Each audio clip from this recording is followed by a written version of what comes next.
In this video, I will show you the ultimate capital allocation guide, how companies generate wealth for their shareholders. I have a template here for you. I will explain the different steps. Capital allocation framework. Yeah, I will explain the framework, explain the different steps, give you examples how companies generate value for shareholders and how some companies destroy value for shareholders. And if you have to choose, you want to invest in companies that create wealth for you, the shareholder. So obviously you have to ask some questions, do some analysis, and this is a template for your analysis. So you can take a screenshot here and you will have it if you want to continue your analysis. Welcome to this YouTube channel. My name is Christophe Nour. I've been investing in the stock market for almost a decade now, and I have achieved a performance of 25% per year because I focus on companies that create shareholders value. Basically, that's very simple. So, okay, let's start. Imagine you want to invest in a business and you want to see if they are good with cash. Maybe they have debt, maybe don't have debt, okay? You like the story, you like the management, you like the numbers, the growth, and you want to see, okay, are they good with the cash? Is this company going to generate value for me, the shareholder? To do your analysis, you have to ask some questions. The first question you have to ask yourself is, does the company have high internal reinvestment opportunities? Meaning return on capital superior to 15%. You can check the return on capital. You have different metrics. I'm using the ROIC, return on invested capital, but you can also use other metrics, the return on equity, ROE, or return on asset, ROA, or return on capital employed, ROCE. You have plenty of metrics. I'm using the ROIC. You take into account the debt and everything. I like it better. In case you are looking at the company with the high ROIC, superior to 15%, higher than 15%, yes, it's better for the company to reinvest their profits into the business, like the Amazon way. You want to reinvest and reinvest and invest, and you let the compound effect do the work. You increase the snowball effect. So yeah, you have in blue, reinvest in the business at a high rate of return. If you think you can perpetually grow your profits if you reinvest by 15%, 15, or even more, 20, 25%, 25%, in this case, it's better to reinvest everything you have. So now imagine I took the example of you analyzing a stock. Do you check the ROIC? Is it consistently above 15%? And what has the management done? Did management do buybacks, dividends, or did they reinvest everything they had into the business? Normally, the best capital allocators will reinvest everything inside the business if they have a high ROIC. So please check. And if they don't reinvest, maybe they make a mistake. That's your judgment after all. So in case you don't have a ROIC superior to 15%, in case you don't have internal reinvestment opportunities that can generate 15% growth, return on investment, the recommendation here is to not invest in the business. And you ask the second question, do you have debt? Does the company have high debt that has to be paid soon? Sometimes you have maturities that are due. Sometimes you have to pay your debt in the coming months. So you have to use the cash to pay off the debt. If you have a lot of debt that has to be paid down as a company, pay down your debt. That's maybe your best use of capital. You want to be safe. By the way, if you want help with your portfolio and improve your returns, click the link in the description to book a free strategy call with me. We will see how we can work together to grow your portfolio in the long term. In the stock market, in the world of investing, people sometimes they make a mistake, they avoid the debt, they fall into the traps. So it's better to just avoid companies with debt, basically. So you don't even ask this question. But in case you have a company with some debt, pay off your debt and then you continue to grow nicely. So if you have some debt that has to be paid soon, like the next maturities are soon, pay down debt. If this is long-term debt that is due in 2032, just wait. That's fine. You can continue with the next question. Is there an attractive acquisition opportunity? I don't like M&As. I don't like acquisitions, mergers, because that's a lot of deception. That's a lot of promises from management. They expect beautiful synergies, margin accretion, and most of the time the synergies don't happen. So it's a blatant lie to shareholders. So I don't like M&As. If you have an attractive acquisition opportunity, it's very clear it will create synergies. You don't take a lot of risk. You don't take a lot of debt to do the acquisition, and you are dead sure about creating value for shareholders. If this is the case, you can do the M&A. That's how companies think. Good capital allocators must think. If you have a good opportunity, you assess the risk reward, you do the M&A with caution. You always compare the return on investment, the ROI, with other alternatives, paying debt or reinvesting. I would not like to invest in companies with a lot of M&A activities, but some investors, some of my viewers like M&As. It's a very hard, complex investing style, I would say. But yeah, in case you have a tremendous opportunity, please act with caution. And if you don't have a tremendous buying opportunity, merger opportunity, you just return cash to shareholder. How do you return cash to shareholders? You ask another question. Is the stock undervalued? If you are a CEO of a company, you have to monitor your stock price because it will determine if you do certain actions or not. That's the job of the CEO, CFO, somebody in the management or the board of directors. If the stock is undervalued, it's better to do buybacks.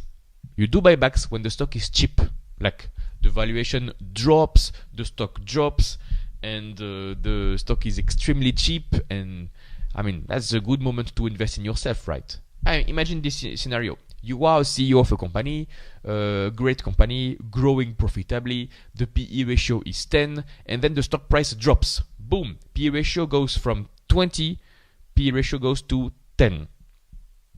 What do you do with this situation? The stock is maybe cut in half because of a temporary trouble or because of a lockdown or any scenario. What do?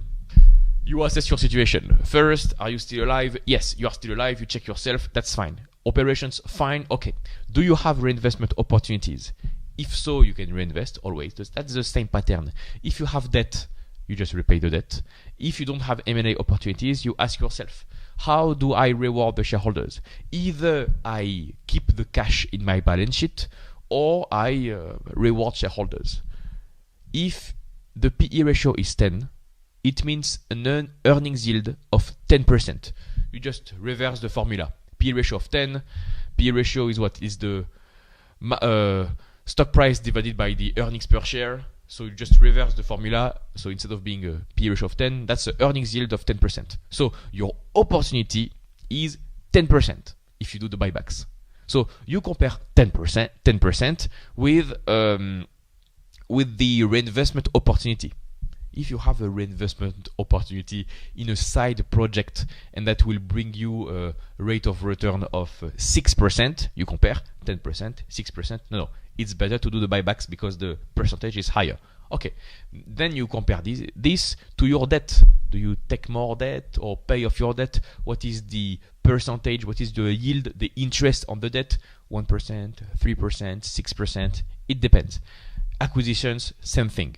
So most of the time when the stock is undervalued, it's better to do buybacks, to use all the proceeds, all the profits to do buybacks. And you have some companies that have understood this.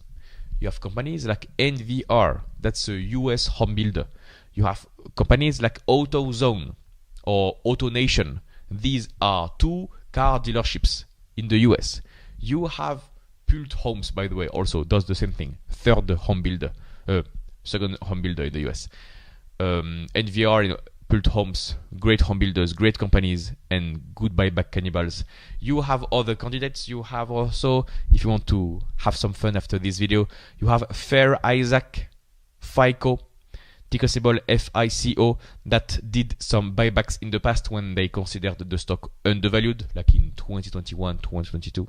And when the stock rebounded sharply, the stock was no longer undervalued, they stopped the dividends. They just stopped and reinvested internally, etc. So if you are a good capital allocator, the way to think about dividends, about buybacks, is very simple. You just wait for the price to become cheap. And every time your stock dips, the valuation is cheap, you do buybacks. And then the stock rebounds and then drops for some reason, you do again buybacks. You are opportunistic with the buybacks. That's the best use of capital. You had some talks on the internet, if you can check.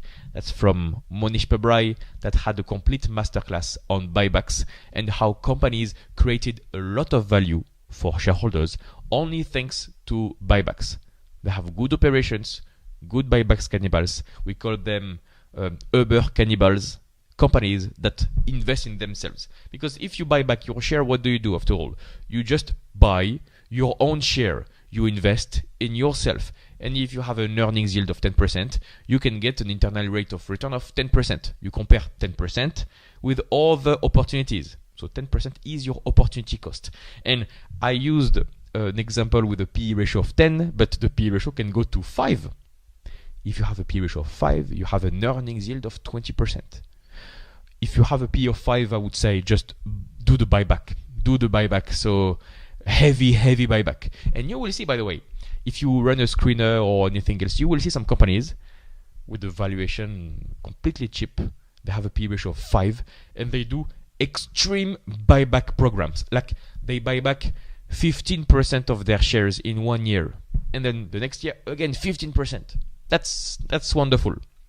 I mean, you can check AutoNation. I think it was in 2020 or something like this. In 2020, they bought back 20% of their shares.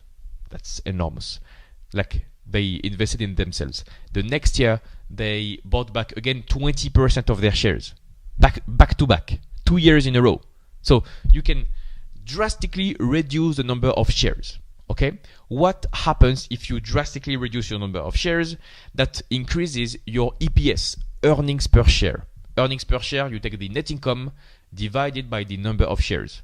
So if you reduce your denominator, that boosts the earnings per share. And over the long term, stock prices follow earnings per share.